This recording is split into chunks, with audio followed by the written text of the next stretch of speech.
Must be হচ্ছে বেসন আর দুইটা drink আমি নিয়েছি। এই মিক্সড করা হচ্ছে স্যান্ডউইচ অনেক ভালো। আর আপনারা যদি ঘরে বসেই ভাবে আমি ঘিটা হালকা হচ্ছে 2 পিস স্যান্ডউইচ ভালো প্রোডাক্ট। এই যে দেখতে চিজি থেকে চিকেন পপকর্ন আর দুইটা ড্রিঙ্ক আনা হয়েছে, আর এর সাথে যে দুইটা সস দেওয়া হয়েছিল এত ইয়ামি ছিল, খেতেও অনেক ভালো লেগেছে আমার কাছে।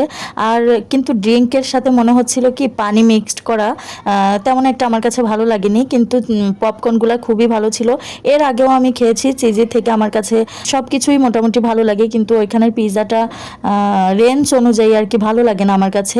এরপর আমি হচ্ছে সকালে রান্নাটা করে নিব। তো এখানে আমি গুঁড়া দুধ নিয়েছি, এখানে ঘি নিয়েছি, আর হচ্ছে চিনি, আর এই যে হচ্ছে স্যান্ডউইচ মেকার নিয়েছি। এটা হচ্ছে মিয়াকোর স্যান্ডউইচ মেকার। তো এটা অনেক ভালো, আর আমি অনেক বছর ধরে ইউজ করছি, কোনো কিছুই হয় না। তো এখানে হচ্ছে আমি পাউরুটির ভেতরে হচ্ছে সব কিছু অ্যাড করে দিলাম, দিয়ে তারপর হচ্ছে আমি এই যে এখন স্যান্ডউইচ মেকারে সুন্দর করে এই যে অয়েল ব্রাশ করে নিচ্ছি। তো এতে হচ্ছে কি হবে, স্যান্ডউইচটা এর সাথে লেগে থাকবে না, উঠে যাবে। এর জন্যই মূলত এই যে ঘিটা দেওয়া, আর অনেক সুন্দর একটা ফ্লেভার আসবে। আমি ঘিটা হালকা একটু গরম করে নিয়ে এসেছিলাম, এর জন্য হচ্ছে অয়েলের মতো দেখা যাচ্ছে, বাট এটা কিন্তু ঘি, পিওর ঘি দিয়েই আমি হচ্ছে এটা তৈরি করব। আর এটার ফ্লেভারটা অনেক মজা হয়েছিল, আর খেতেও অনেক সুস্বাদু হয়েছিল। আপনারা বাসায় একবার হলেও ট্রাই করে দেখবেন। আর যাদের বাসায় এরকম হচ্ছে স্যান্ডউইচ মেকার নাই, তারা অবশ্যই একটা কিনে নেবেন। সকালের নাস্তায় হচ্ছে এগুলো খেলে ভালো লাগবে, শরীরও ভালো থাকবে, আর হচ্ছে মনও ভালো থাকবে। বাইরে থেকে আর কিনে খেতে হবে না। অনেকে আছে বাইরে থেকে স্যান্ডউইচ কিনে আনে, তো আপনি এটা বাসায় তৈরি করতে পারবেন।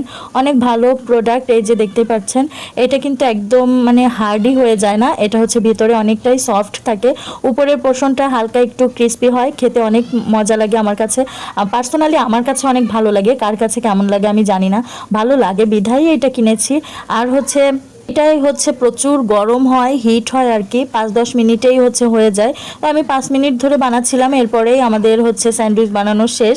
এরপর আমি একটু সুন্দর করে ডেকোরেশন করে নিব।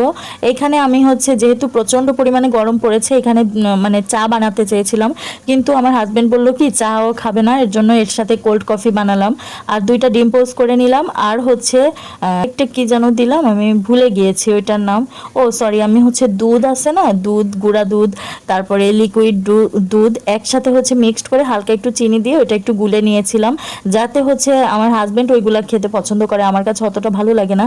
আমি জাস্ট কোল্ড কফিটা আর এই ডিম পোস্ট আর হচ্ছে 2 পিস স্যান্ডউইচ খেয়েছি, আর কোনো কিছুই খাইনি, সব কিছু আমার হাজব্যান্ডই খেয়েছিল, ভালো লাগে ওর কাছে। ওর কাছে মিষ্টি জিনিস, মিষ্টি খাবারে যদি চিনি মানে মিষ্টি বেশি না হয় আর কি, তাহলে নাকি ওর কাছে ভালো লাগে না। তো আমি হচ্ছে ওর থেকে একেবারেই উল্টা, আমার কাছে তেমন একটা ভালো লাগে না। তো দেখতেই পাচ্ছেন বড় গ্লাসের 2 গ্লাস হচ্ছে কোল্ড কফি বানিয়ে নিয়েছি। কোল্ড কফিটা মাস্ট বি হচ্ছে বেশি করে দুধ আর হচ্ছে হালকা চিনি দিতে হবে, আর কফির পরিমাণটা একটু বেশি দিতে হবে, তাহলে একদম দোকানের মতো কোল্ড কফি হয়ে যাবে। আপনারা যদি ঘরে বসেই বানাতে পারেন, দোকানে যাওয়ার কি দরকার, রেস্টুরেন্টে যাওয়ার কি দরকার, বা মাঝে মাঝে আপনি যদি শেখা থাকে বাসায় আপনি মাঝে মাঝে বানাতে পারবেন। তো এই যে দেখতে পাচ্ছেন শুক্রবারের নাস্তা হচ্ছে আমাদের এইটাই ছিল। তো আমার কাছে ভালো লেগেছে, আপনাদের কাছে কেমন লেগেছে অবশ্যই আমাকে কমেন্টের মাধ্যমে জানাবেন। আর এই যে সেই দুধ দিয়ে হচ্ছে একটু ভিজিয়ে ভিজিয়ে খাচ্ছিলাম, আর সেইটাই আপনাদের সাথে শেয়ার করলাম। তো আজকের ভিডিও এই পর্যন্তই। সবাই ভালো থাকবেন, সুস্থ থাকবেন, ইমা আবিদের সঙ্গেই থাকবেন। আসসালামু আলাইকুম, আল্লাহ হাফেজ।